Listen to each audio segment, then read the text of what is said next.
and welcome to Noble Character Crafts. My name is Amy and I'm coming to you from eastern Nebraska, where I live with my husband and our 5 children. Today is Monday, October 23rd, 2023. A huge welcome to any new or returning viewers. Thank you so much for joining me today. I hope that you really enjoy this episode.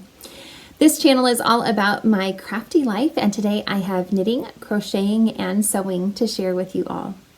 I will have links to the places that you can find me in the description box below, as well as the show notes for this episode. I'm hosting a year-long make-along this year on Instagram called the Make 9 2023 Mal, and that's for you to join in the Make 9 challenge, where you choose 9 projects that you would like to work on this year. Post a grid of those projects to Instagram, and then anytime that you work on them and post a picture of your works in progress or one of your finished objects from your Make 9 board, you can include the hashtag Make 9 2023 Mal, and that will enter you in to win a prize, which I draw periodically throughout the year. I have a few more prizes to give out today. All of these prizes were sent to me by a viewer of this channel named Joy, and I am very happy to be able to re-gift them all to you that are participating in the Make 9 Mal. The first prize are these 2 gorgeous hanks of yarn, which were naturally dyed by a wooden nest. They are 100% fine merino American wool, 2-ply worsted weight, 100 grams each, about 170 yards, and they were dyed with madder root and coffee. So they're not an exact match. You can see that one of the skeins has more rusty orange color throughout it, but they still are such a, they still coordinate beautifully together and have very, very similar tones, of course. So I'm going to be gifting both of those together. And the winner of this prize is Rosalba, who is Rosalba B Knitting on Instagram. So congratulations to you. For you and all of the winners, please just get in contact with me, preferably through direct message on Instagram. You can also get in contact with me through my email at noblecharactercrafts@yahoo.com, and on Instagram I am at noblecharactercrafts. But the Instagram messages I typically see more often. I'm not in a great habit of checking my email very often, so it's easier for me to check my direct messages on Instagram. So if any of the winners or all of the winners would please send me a message with your first and last name and your mailing address, then I'll be happy to get your prizes off in the mail to you as quickly as possible. So here is the first prize. Congratulations again, Rosalba. The second prize is another hank of yarn that was dyed by a wooden nest. This one is on a sock weight, 80% superwash merino, 10% cashmere, and 10% nylon, fingering weight. And this wool is dyed naturally with walnut and madder. So it's 100 grams, 375 meters. It doesn't have the yardage on here, but anyway, just this beautiful nutty brown color. And also, along with this prize, I'm going to be gifting this yarn storage box, which is by Loops and Threads. Here is a picture of it, so you can use it as a yarn bowl, and then it also has this needle gauge on this side of it, as well as a ruler. Not sure if you can see that very well, but there's a ruler along the top part as well. So it's really kind of a cool little yarn box as well. So these will be going together. The winner of this prize is Cheryl at Honeybee Hollow 8. Congratulations to you, Cheryl. And the final prize I'll be gifting this episode is this humongous skein or hank of yarn. It's so huge. It is by Mountain Colors Hand Painted Yarns out of Montana. And it says Bozeman, 100% wool, 250 yards.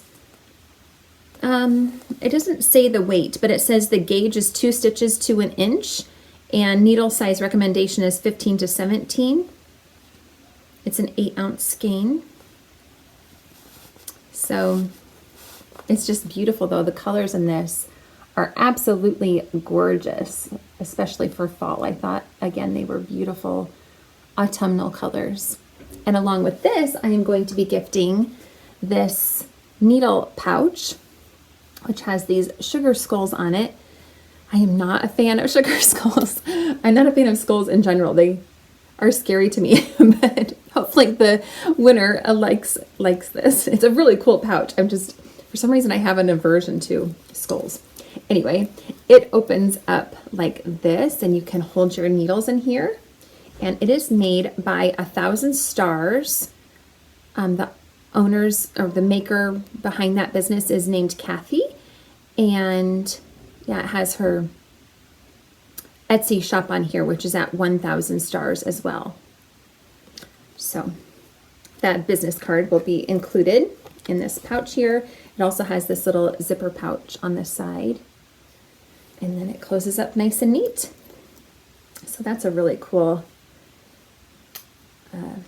needle case to go along with this huge hank of yarn. The winner of this prize is Alana May, who is at the Mental Knitja on Instagram. So congratulations to you and all of the winners. Again, just get in contact with me and I will be happy to get your prizes off in the mail to you as soon as possible. Thank you to everybody who has continued to participate in the Make 9 2023 MAL. You're never too late to join in. It's a year-long make-along and you don't have to complete any of the projects. It's just a participatory make-along. So you're welcome to join in at any time and share what projects you would like to work on. Even if you just have 9 Christmas projects that you're hoping to finish by the end of the year, you can include those. So any participation is greatly encouraged. Any crafts are also included. Whips are allowed. So it's a pretty relaxed and fun going make along.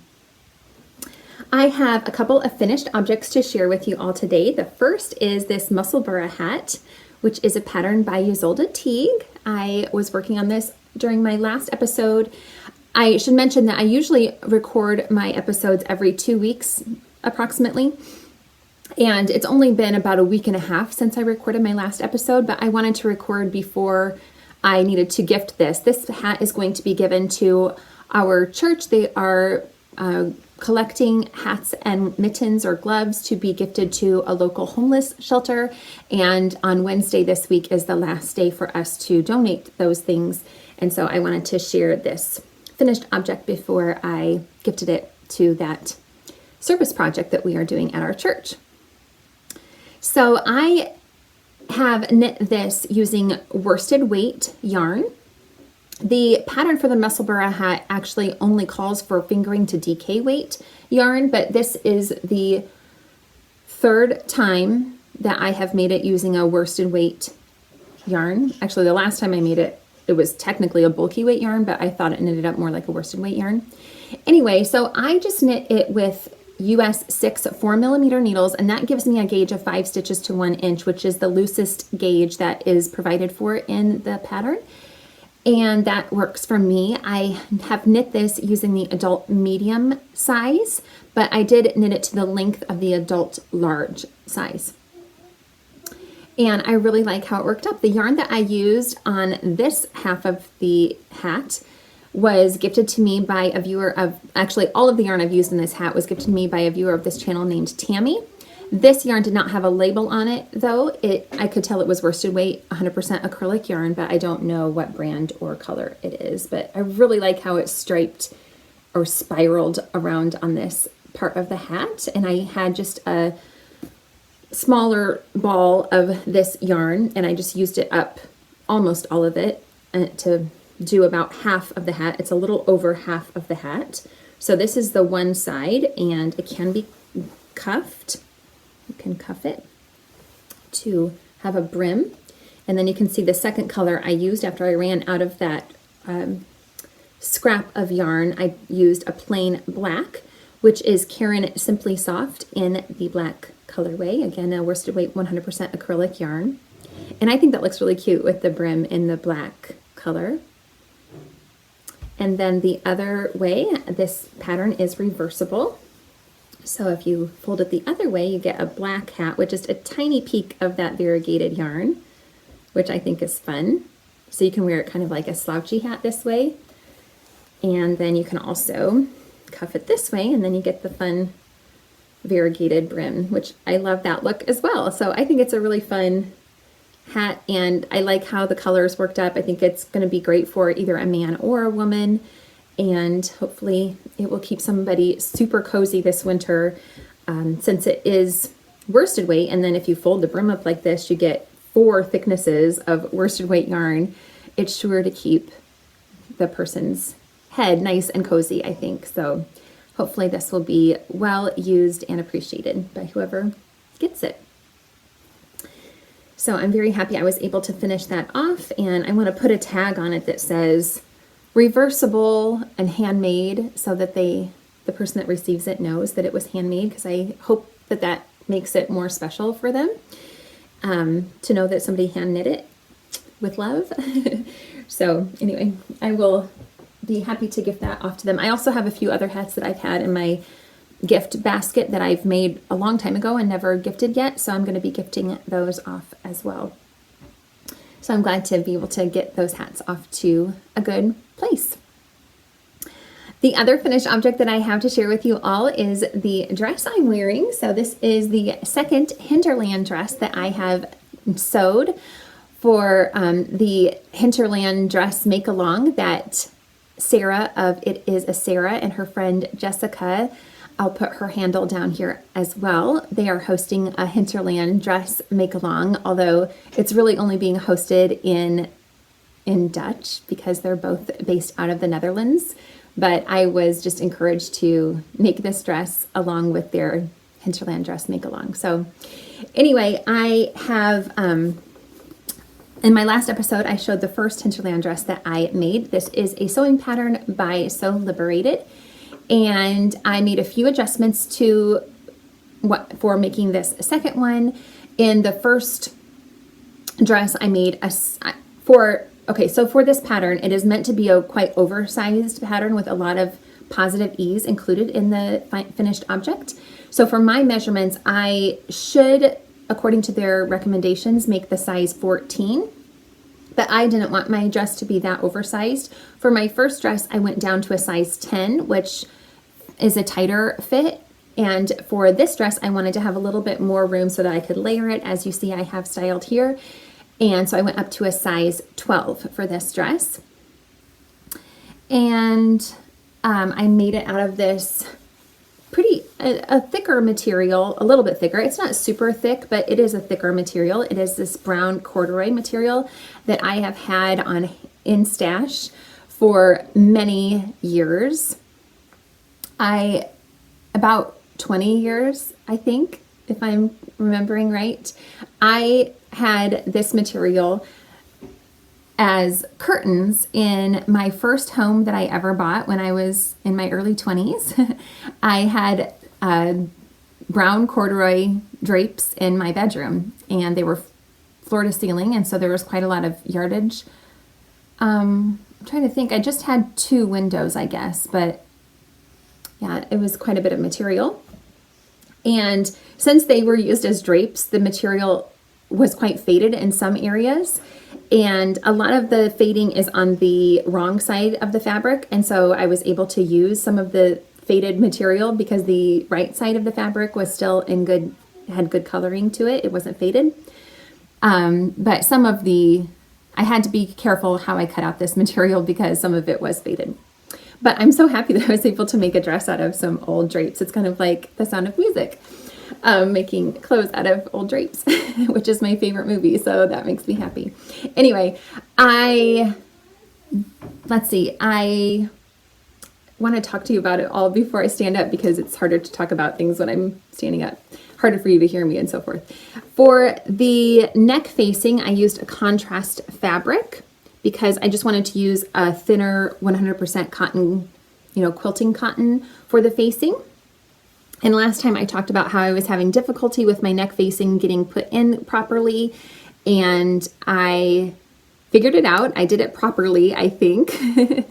Jessica, actually one of the hosts of the Make Along, sent me a YouTube tutorial link that was super helpful and showed how to do neck facing properly. And anyway, it has turned out a lot better. I'm sure it's not perfect, but I'm very, very happy with it. on my first dress, there were still raw edges showing on my neck and armhole facings. So this one, all the raw edges are tucked in nice and neat. So that's great. Also, last time I had talked about how my buttonhole setting on my sewing machine did not work properly. And I was able to actually make it work for this one. So I found that if I just was not timid about doing it, I found that, okay, I always, both times I've worked on this dress, I've had a little sample piece that I tried the buttonholes on first to make sure that it would work. And I found as I was testing my sewing machine for this one, on my scrap piece, that I was not afraid and I would just go gung-ho with the buttonhole setting and it wouldn't have any problems. But then I did one buttonhole on the actual dress and I was going slower and I was being more cautious and it didn't work. As it didn't work on my last dress, which I talked a little bit more about. But anyway, then I got to thinking, well, maybe it's because I'm going so much slower. So maybe I should just try to not be timid and just go for it on the actual dress. So I did, and it worked great. So I don't know why that is, that it makes a difference, the speed of how I'm going with the pedal of the sewing machine, but it seemed to make a difference, and it worked really well if I just wasn't timid and just went full force in sewing the buttonhole. So anyway, I'm happy that it worked out. I can't think of anything else before I'll stand up to show you how it turned out. So actually you can't totally see the full length of it because I decided to make the full length of this dress. It comes in, well, it comes with an option to do the shorter length, which I did on my first dress, but I wanted to do the full length for this one. So it goes past my knees. Yeah, it covers my knees, but just below my knees. So maybe, I don't know, 3 or 4 inches below my knees maybe. And I did the full button placket on this one, which was an adjustment as well. On the first one, I only did a bodice button placket, but this one I did a full button placket. And I did not include the ties this time. So there's an option to do a tie that connects here at the sides and then ties in the back, but I left that off on this one. I did the pockets in the same contrast fabric that I used for the neck and armhole facings. And let's see if you can see. Can you see that? I don't think you can. It has little squirrels on it, which is super cute, I thought. And those turned out a lot better too on my last dress. I had a raw edge showing on my pocket as well, and I don't know how I ended up doing that, but this one turned out great. So I'm very happy with that. For the button placket, I actually only did real buttonholes for the top 4 buttons to the waistline. And then the rest of the buttonholes are just, or they're not, there's no buttonholes. I just sewed the buttons on. And I actually sewed down the button placket as well because I didn't want it gaping open at all. So, but I like the look of the full placket, but it's kind of a faux placket because it doesn't actually unbutton. And that was a lot easier too because then I only had to do 4 buttonholes. So as you can see, it's a lot roomier than my last one, and it's comfortable to wear a shirt underneath it. I could probably even wear a thin sweater underneath it if I wanted to. It's just a really relaxed and comfy fit. I don't know if it's, you know, it's not probably the most flattering thing in my wardrobe because it is oversized, and I'm just not super used to wearing things that are super oversized. I think actually it looks great from the front, but when I turn to the side, I think it kind of makes me look like I've gained a ton of weight. So I don't know how I feel about that, but I am really happy that I've made this, and yeah, I'm very, very happy that I was able to learn so much more again after making this, and this one turned out a lot better. It's not perfect, but there's really nothing about it that I'm disappointed in. You know, there's really not any blatant mistakes. I did everything correctly, I think. But I mean, if you look closely, there's of course stitches that aren't great, and you know, a few things I probably could have done a little better, but overall I am super thrilled that I was able to make this, and yeah, it's a cozy, comfy dress that I'll be able to, you know, just wear throughout the cooler months. I think it'll be a nice, cozy dress to have on hand. So I'm very, very pleased that I was able to make this dress. I would really like to try to make this dress again, and I'm curious about what it would, if it would work to make this using some knit jersey fabric. I don't have a serger, so it wouldn't be ideal to sew knit jersey fabric or a knit jersey garment on a regular sewing machine. I know it's possible, but it's a little easier using a serger. My husband's aunt, who I mentioned in my last episode, had helped me with some questions that I had about the neck facing. She does have a serger, so I probably could use hers if I really wanted to. But yeah, I'm just kind of curious about how this dress pattern would work with some knit fabric. So that might be something that I do down the line. I don't have any knit fabric in my stash, so I'd have to go shopping for some. And I thought about ordering some online, but I think it would be better to be able to pick it out in person so I can, you know, feel it and get an idea of the thickness and make sure it's not going to be see-through or anything like that. But I'm kind of curious about what it would be like to try out this pattern in a knit fabric. So that is all of my finished objects, and I will go on to my works in progress. The first work in progress I have to share is my Afghan that I am crocheting. This is the Faith pattern by Helen Shrimpton, and it's getting huge now, so my progress looks pretty little, but it is a significant amount of work. I don't know. I feel like I haven't made a huge amount of progress on any of my works in progress. All of them are, I mean, okay, but not a lot. But again, it's been a shorter amount of time since I recorded last than usual, and I've been working on this sewing project. So anyway, all of my knit and crochet projects don't have a ton of progress, I don't feel like, but anyway, here is a progress keeper that my cousin Allie crocheted for me, and that's marking where I was on my last episode. So I have added 5 rows, 1, 2, 3, 4, 5 rounds to this Afghan, and I don't remember now. I think there's something like 160 some stitches on all 4 sides. So can you do that math?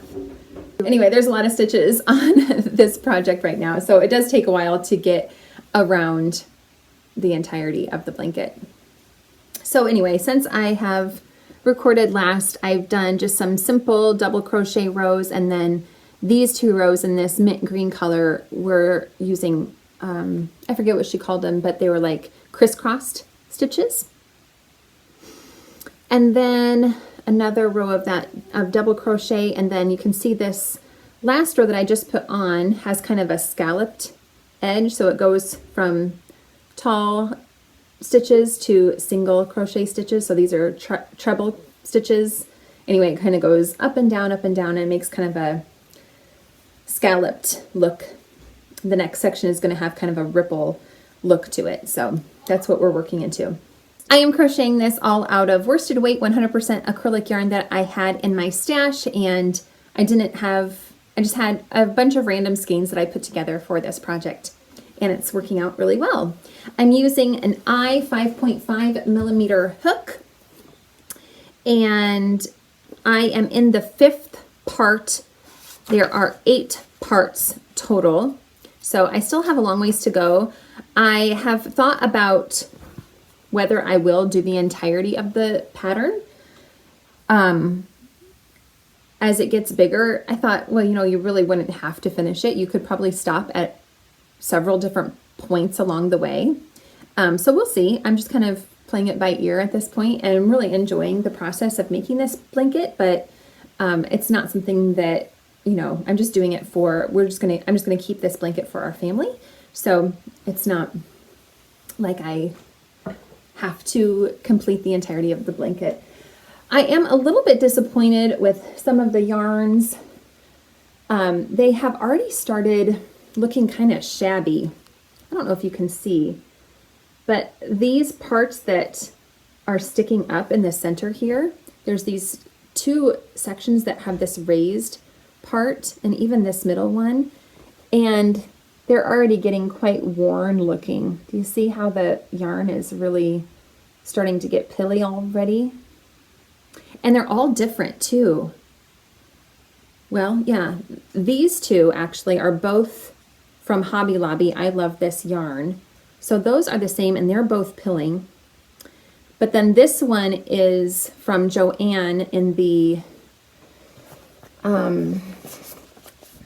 Big Twist line. That one has also started to get pilly. And then I've also noticed that this white one, I don't know if you can see that as well. Maybe here, can you see? This white one is also kind of, maybe you can't see that one so well, a little bit. It's kind of also getting hazy like that. Maybe if I hold it up like that, can you see? Yeah, there's like fibers coming out of that one too. That's the, this is, I love this yarn as well, but that white one is by Bernat Satin. So it's not like there's one line of yarn. The Hobby Lobby, I love this yarn, doesn't seem to be doing great. But that's not the only one that's having issues. I wonder if I can tell if there is one that is doing better than others. The light blue and the deep mint color, those are both Red Heart Super Saver. And they actually look better, I think, than others. So that's interesting. I guess that's all the other ones that I have. I can't think of any other brands that I have. But it makes me curious if you guys have any recommendations of yarn that holds up best in Afghans. I typically, well, I have made 100% wool blankets, which I absolutely love, but they don't really hold up that well either. I mean, they get pilly a lot because that's just the kind of the nature. I would expect that of 100% wool, that it's going to pill if you're going to use it as an Afghan. I typically make Afghans in 100% acrylic, not because I prefer acrylic, but just because they're easiest to care for, of course, and especially as gifts. So anyway, I'm just curious if you all have any recommendations for yarn, whether it be 100% wool or 100% acrylic or a mixture of any type of fiber. I'm just curious if you have any recommendations for what you have found to work best in Afghans that has held up and hasn't looked kind of worn out as quickly as other yarn. I'd appreciate any recommendations that you have from experience. I have used a lot of Red Heart in the past, and I feel like that has held up pretty well. I don't know. I have an Afghan that we use as for our family that's mostly made out of Red Heart probably, and it doesn't look that great, but I mean, it's several years old too. So anyway, I don't know. Let me know what you think. Let's see if I can show you. I'm gonna have to stand up to show you this one in its entirety now too, I think.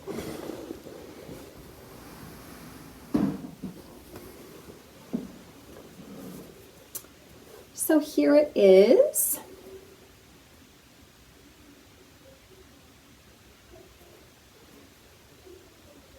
It's very pretty, isn't it?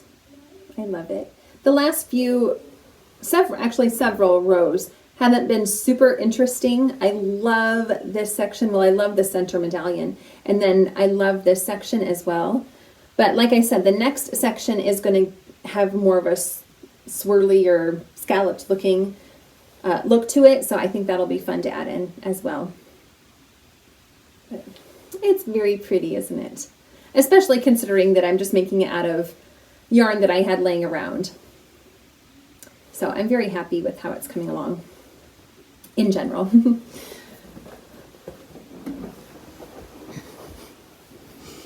Like I said, I'm a little disappointed that it's already looking a bit worn out, but I mean, it is a big blanket and I'm turning it constantly to work on it, obviously. And actually, how I'm working on it, the right side is facing my lap. The wrong side is laying up. And so the right side is getting rubbed against my legs more than the wrong side is, just the nature, because you're always working on the right side. And so, you know, I'm working on it and I'm holding the right side toward me. And so the blanket is laying on me upside down as I'm working on it. So I suppose that makes a difference, especially with those raised sections, that they are getting rubbed a lot more than, well, than it would be if it was working on the wrong side, I guess. I don't know. Or if it was laying so that the wrong side was down. I mean, the right side is just getting a lot of friction, I guess. Anyway, on to my next work in progress. It is being held in this bag that I made myself. I never mentioned, but this big blanket is being held in a large wool bag that is full of all the yarn. But anyway, this bag I made myself several years ago. And in here is my Hiraeth shawl, which is a beautiful pattern by Claire Walls of Flossy Knits. And I have made a little bit of progress on this, not a ton. I have just made a couple of inches of progress. This progress keeper was gifted to me by my friend Eva. She made that for me, and that's showing where I was last time. So I've just made a couple of inches of progress on this. You can see the beautiful lace work on this one end. So pretty. And this shawl is worked from the longest end is what you cast on with, and then you do a few rows of ribbing, and then every right side row you're decreasing. So your stitches get less and less as you work along, which is nice. So the length of it right now is really significantly small compared to where I started off with. And yeah, so that's encouraging. It just goes faster and faster the more you work on it. I'm using the recommended needles, which are US 7 4.5 millimeter needles. And the yarn that I'm using is Knit Picks Palette, which is 100% non-superwash Peruvian Highland wool. It is fingering weight. This pattern calls for DK weight. So I am holding this yarn double, 2 strands of it together to knit this project. It's a lot of fun, and I've got it, the pattern is, I have the pattern memorized now, which is great. I just have this little row counter on this one end to keep track of the lace repeat that I am on. So that's going really well. As you can see, the majority of it is done in garter stitch, so that's nice and mindless and relaxing to work on. And I should be able to, you know, continue to work on this and hopefully make more and more significant progress as I continue to work on it. As I mentioned, though, I just feel like I haven't put a ton of progress into my works in progress since I recorded last, but a little bit, little by little is good. My next work in progress is probably the one that I've put the most amount of time into, I'm guessing. It is being held in this cute little bag that I received as a gift from Danielle of Midwest Stitches. And in here is my October Knit Picks Felici socks. I am working through my stash of Knit Picks Felici yarn, working through one colorway per month. And I'm also working through my collection of sock patterns designed by Litton of Crazy Sock Lady Designs. This pattern is called On the Hill socks. And well, it doesn't look like I've made a ton of progress on these either, but yeah, I was thinking I had made more progress on these, but not really a ton. This adorable progress keeper was also made for me by my cousin Allie, another little pumpkin. And I did finish the leg section, and I have completed the heel flap and gusset and done all the gusset decreases as well. So that's significant, but I guess not a ton of work. This pattern has some beautiful cable and twisted stitches, I couldn't think of that word, throughout it, which is beautiful. I am knitting the medium size, which is a 64 stitch count. And the pattern just runs on the front of the leg. The back side of the sock is just done in plain stockinette. The ribbing is 2x2 ribbing, which I did for 20 rounds as the pattern calls for. And I knit the leg just a couple of rounds shorter than I usually do. I usually do a 70 round leg. And just where the color stripes landed, I wanted to start my heel flap at this point. And so I think it's just maybe 65 at the least. It's somewhere between 65 and 70 rounds, so pretty close to what I normally do.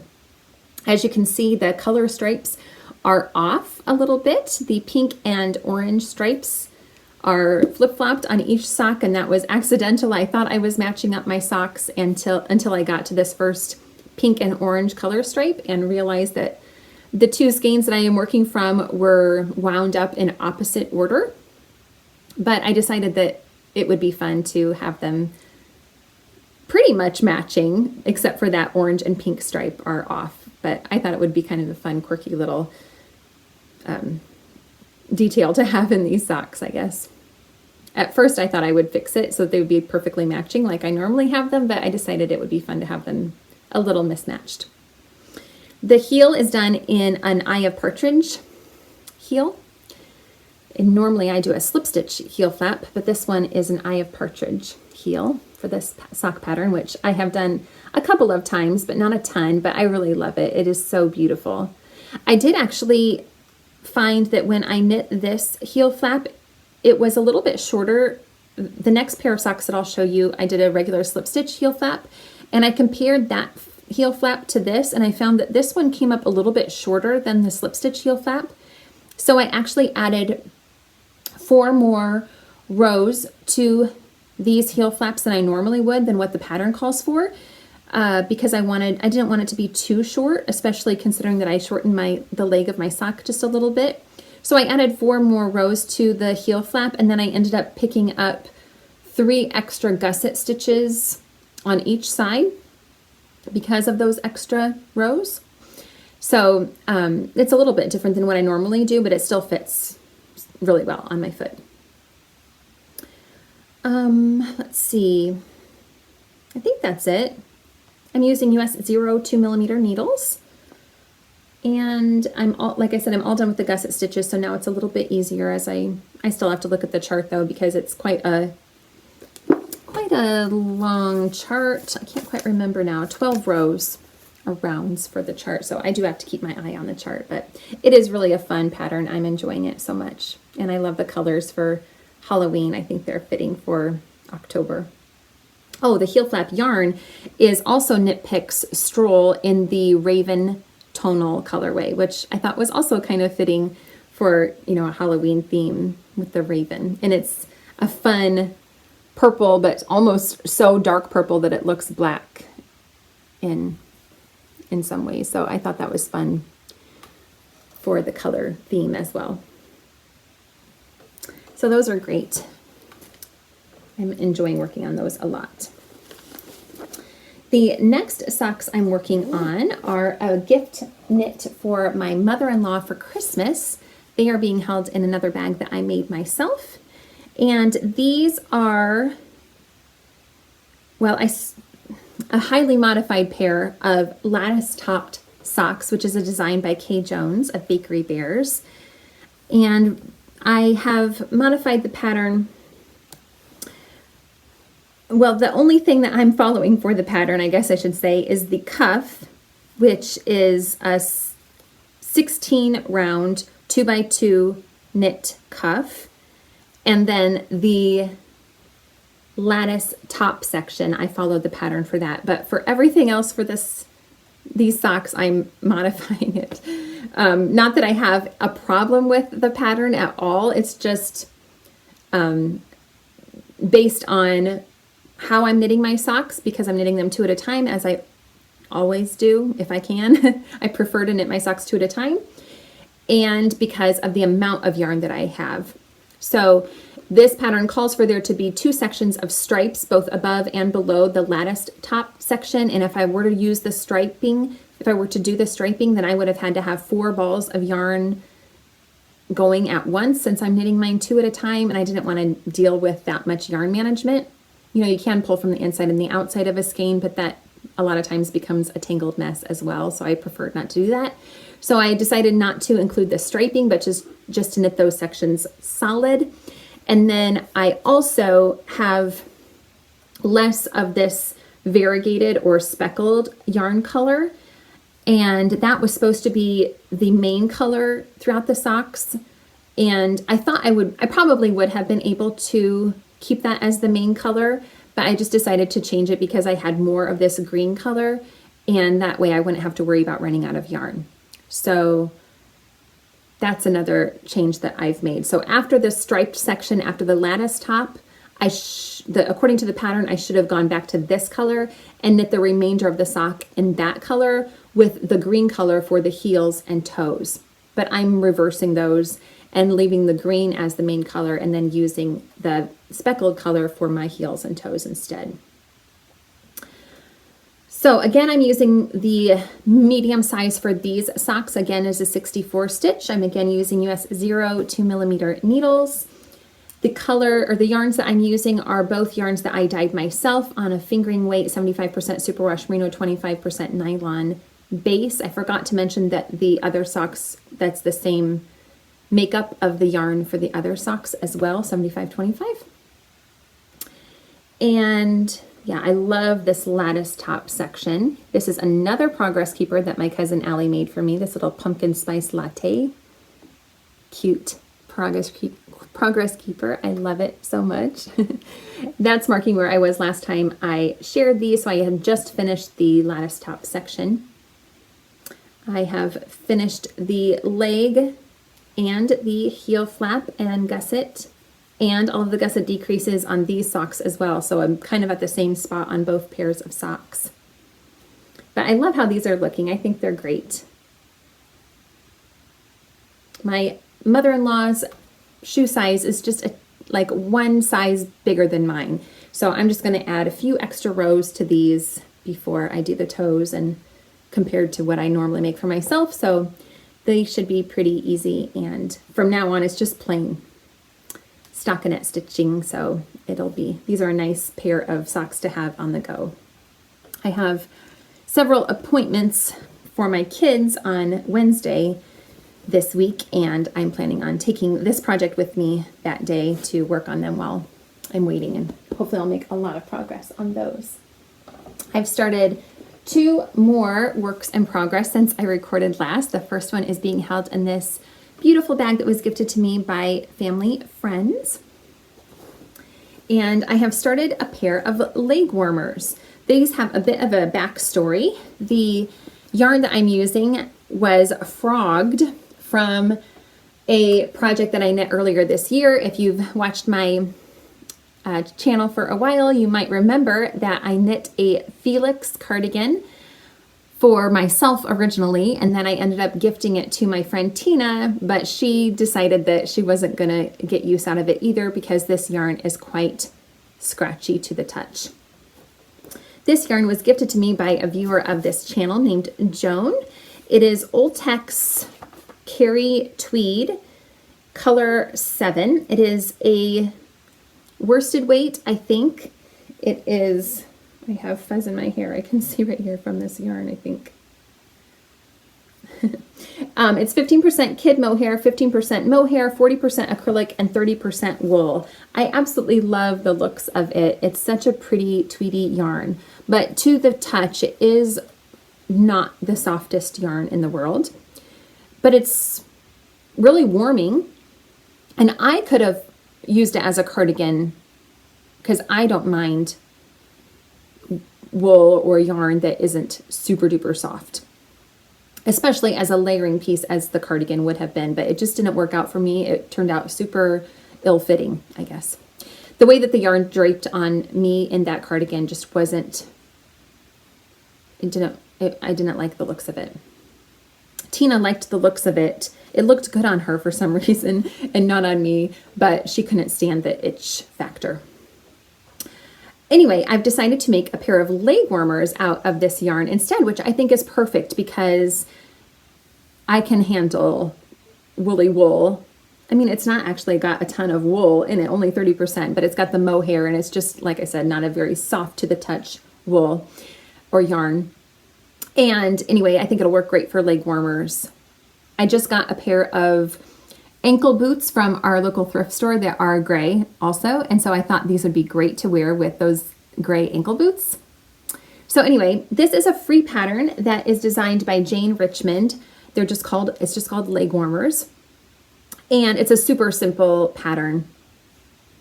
I forget now how many stitches you cast on, but you just cast on the number of stitches that she calls for, and it's just 2x2 ribbing for the entirety of the leg warmer. I think they're supposed to be knit for about 14 inches before you bind off, but anyway, super simple pattern. I'm probably using a different needle size than what she recommends because I'm a loose knitter. So I am using a 6.4mm needle because I wanted to make sure that it wasn't too loose. They're fitting me really well. As you can see, I am knitting these 2 at a time as well, and the yarn has been frogged, so it's, you know, I didn't wash it or anything, so it's just all kinky, but that's okay. No big deal for leg warmers that are ribbed anyway. So those are another super easy project. I might take those along with me on Wednesday too, just so I have a bit of variety working on a few different projects. And actually, I have used this bag recently for a lot of easy on-the-go projects, and it works really great to have as an on-the-go bag. I like this front pocket that I can throw my keys into and stuff, and it also has an inside pocket, so it's just worked really well. It's nice and roomy, so I can throw my wallet and my phone in there as well, and it holds everything really nicely. So I might take that along on Wednesday as well. My last work in progress is being held in this cute chicken bag, which is my son's favorite project bag of mine, my 11-year-old son. And this project is for him. This was a gift for me from the Bead Sisters podcast. This was gifted to me several years ago. So anyway, my son just loves this bag, so that's why I chose to put it in here. And then it also has this adorable little notions pouch that was made for me by Krista of, does it have it on here? Oh, it does kind of, but I think it's worn out. Oh shoot, I can't remember. Oh, that stinks. I hate it when I can't remember things. Krista of, I'm going to think of it while I have it down below. You know who it is because I put it down below and I can't think of it. It's going to drive me crazy. I'm going to be like, duh. Sorry, Krista. But anyway, I am making my son a new sweater. He is the only one of our 5 kids that does not have a sweater that fits him right now. He wanted to wear a sweater to church yesterday, and the one that he wore last year is too tight, and the next sweater that I have made, the next size up, is too big for him. So I am making him a new sweater, and I have actually planned to make him a new sweater for a while now, and he actually picked out this yarn for his new sweater when we were at Hobby Lobby. It is Yarn Bee Yarn ID in the soft succulent colorway. I actually purchased this, I don't remember, several weeks ago, and then I went to Hobby Lobby again like maybe a month after I bought this, and it was being clearanced out. So I was like, shoot, that's the yarn I just bought. I should have waited. But anyway, I'm not sure if maybe they wouldn't have had, I'm going to tell myself that they wouldn't have had enough, you know, skeins in the same color lot number if I had gotten it out of the clearance section. Anyway, this is a worsted weight, 80% acrylic, 20% polyamide yarn. And my son isn't super tolerant to wool, so this works well for him to have acrylic. I made him a 100% wool sweater. The last sweater that I made for him was 100% wool, and he couldn't stand to wear it because it was too itchy. I even had it I put a turtleneck on under it, but it was still quite itchy. So Anyway, we're going with acrylic this time, which is a better choice for him, I think. The pattern that I'm making is a pattern that I've actually knit before, but a long time ago. It is called Metamorphic by Lisa K. Ross. It is a Henley style sweater, and actually the sizing for it goes all the way up to adult sizes, I believe. And I didn't realize that until I pulled this pattern up again, and yeah, amazingly, it goes all the way up to adult sizes. From 6 months to a 3X. So the chest circumference ranges from 19 inches to 58 inches. So that's a really great size range. Here's a picture of it.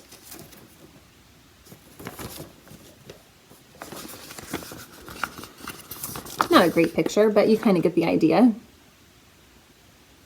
So the first one that I made several years ago, I made it in grays and blues and included the color work. But on this one, I'm just going to be knitting it plain. So I'm not including any of the color work, but it's still a nice shaped Henley sweater. But it's just going to be in this plain color the whole way. So this pattern actually calls for DK weight, and this is worsted weight. So I had to make a bit of an adjustment. I am using size 6 4mm needles, and the gauge that the pattern calls for is 19 stitches to 4 inches, and I'm getting 17 stitches to 4 inches, so I'm not too far off. But I was planning on making a size 12 for my son, who is 11, so they would have a little wiggle room, but I'm actually going down to the size 10 since my gauge is looser. So hopefully I will get a finished garment that isn't too oversized for him, but still roomy enough for him to wear throughout this winter, maybe even next winter. We'll see on how much he grows. He's grown a lot lately, so I think he's going through a growth spurt, so we'll see. But he does have a younger brother that can wear this after him as well, so it's not a complete loss if he only wears it for one season. Anyway, I am hopeful that this will work out.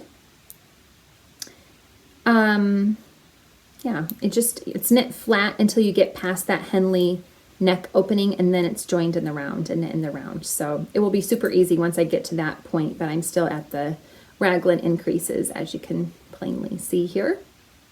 But it's going really well. I just started this yesterday, so haven't made a ton of progress on it, but I'm happy to have this on the go, and I'm hopefully going to make this a priority because he really was a bit disappointed yesterday when he couldn't find a sweater to fit him to wear to church. So I want to get that done for him so that he has a sweater to wear. Those are all of the works in progress that I have to share with you all. I hope that you enjoyed seeing what I have been working on, and I hope you all are doing really well. Take care, everybody. Bye-bye.